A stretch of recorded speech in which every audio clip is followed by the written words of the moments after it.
You know, I hear a lot of complaints about how most games of Europa Universalis IV end with the same few major powers dominating the map, and I think that there's definitely something to that because I know that I tend to see what feels like about the same 3 or 4 nations controlling the whole world. So for today's video, I wanted to ensure that we had some variety of outcomes, this time by deleting every single nation in the world with more than 10 development. This means that essentially anyone who isn't a 1 province miner or has a couple of 3 to 4 dev provinces will have vanished into thin air with their lands ripe for the picking. And so of course I gave everyone left over massive colonial buffs so they can fill the void left behind and hopefully make something interesting happen. Don't forget to like the video if you do enjoy it and subscribe if you aren't already. And I know that a lot of you watching are not subscribed because at 50,000 subs we are going to be doing a massive mega campaign from Imperator Rome through Hearts of Iron 4, which should be a ton of fun. Also, if you want to support the channel by clicking the join button below the video or the Patreon linked in the description, you'll get early access to every video that comes out on the channel. And with all of that said, let's do some colonial shenanigans.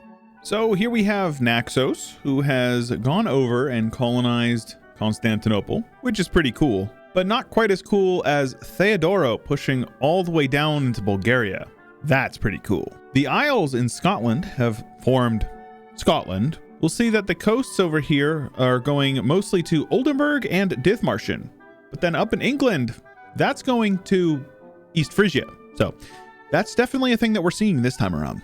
Obligatory Gotland got land statement. And the Thunderdome, that is India, is going to be way, way worse this time around, I think, with so many little nations and so much land to be grabbing up. Meanwhile, the island boys down in Indonesia and the Philippines are grabbing up every province in sight, and they guaranteed are going to be getting stronger because they're going to have quite a big power base. Though the boys of Okinawa have crossed over, and we do have Ryukyu in China, so maybe we'll see an attempt at the 3 mountains this time around. And my personal favorite daimyo, based on exclusively their color, Oda, over here in China as well, looking very good. And it's worth mentioning that the New World natives will not be doing any colonizing. They can't because they're locked behind their religion, because reasons, I guess. So they are destined to be conquered, but they do exist. There's 4 of them over here, 5 of them actually even.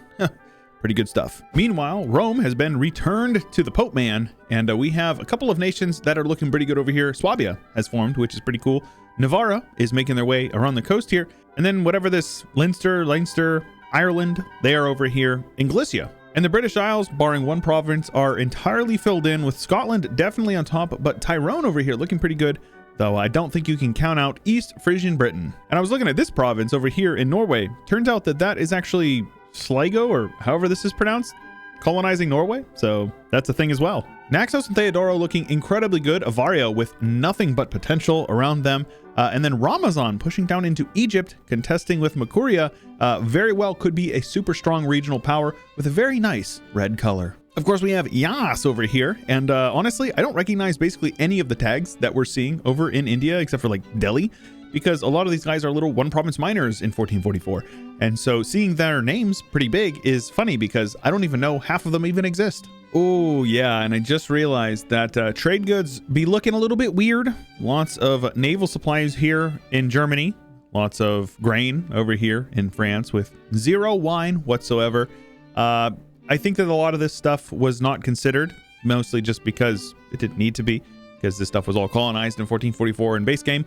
But safe to say there's going to be a lot less value in these trade nodes as the game goes on, but I don't really think it will affect a whole lot. Though it is really funny taking a look at this Scottish province here in Sweden, seeing that the Falun copper mine produces naval supplies. So, okay, man. And here we have it, the East Frisian North Atlantic Island. So that is a thing. But meanwhile, down in Europe, things are looking a little more unified than maybe we would have come to expect. There is definitely less tags than there is in vanilla with no HRE. Definitely some interesting stuff like Desmond down in Iberia, Ivern over there in Aragon. Perugia literally is just Italy, and then Sealy. Holy Sealy. Couple of Russian blobs with Sligo or whatever up here looking very purple, or lavender, pink.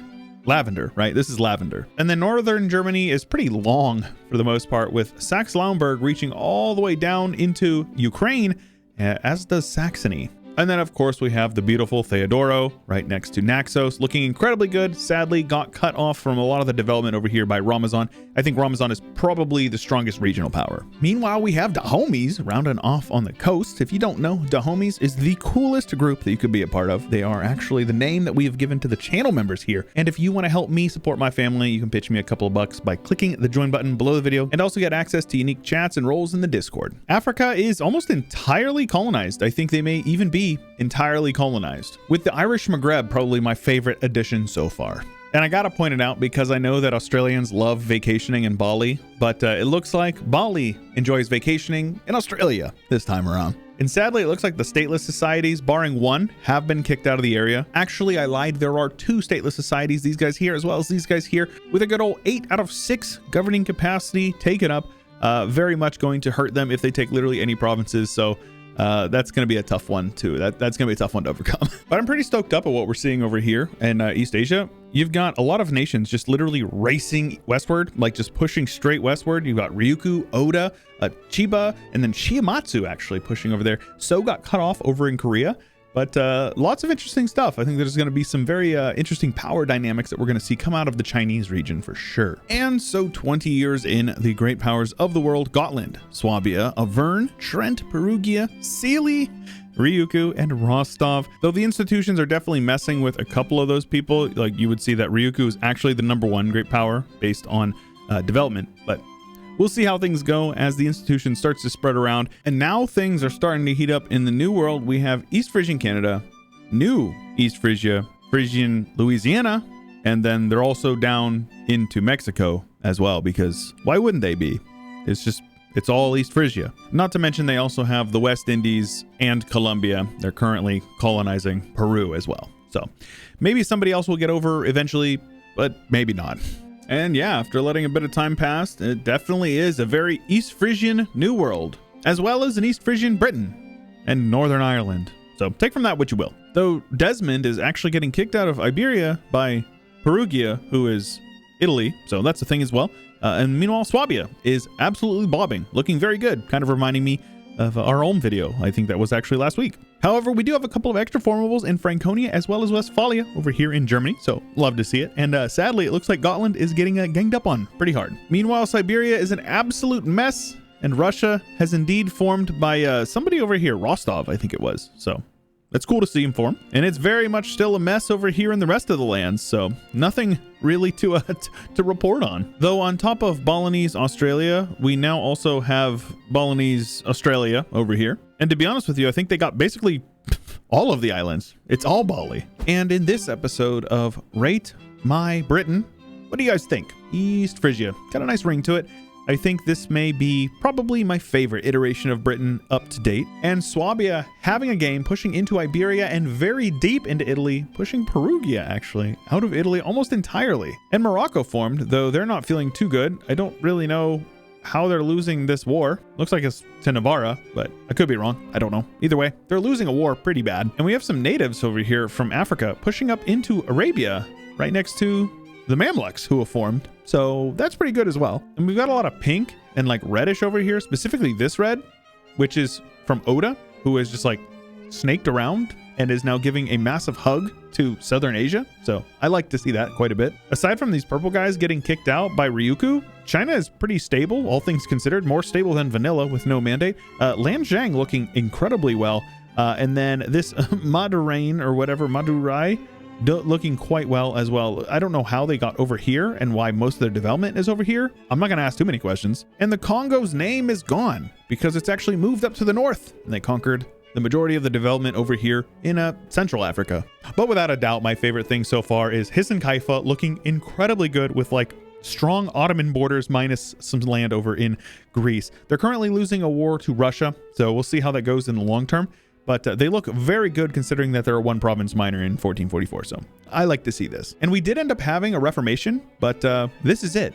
This is the entire Reformation. You can see all of it right now on your screen. So not the best Reformation we've ever seen, but the Shinto provinces over here in the east looking pretty good. And the Hindus pushing well up past the Himalayas You love to see it, folks. And I think we know who formed Morocco. It would have been an Abadi nation, and there's only one of them over here. So Mazab formed Morocco, which I like to see that quite a bit. And when it's all said and done, East Frisia has at least a couple of colonies left, but you're looking at all of them currently. Because not just Chile, not just Colombia, not just Cuba, but Mexico, the funniest looking United States I have ever seen, and the worst looking Canada I've ever seen. And this province up here remains because this is actually Swabia.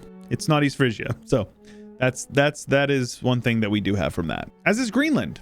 It's Swabian. So, okay. And speaking of Swabian, it's basically all Swabian, just like it was in the last video. So that's definitely a thing. The Pope with their capital over here in Turkey is very funny. But other than that, nothing here is funny. This is just a mess.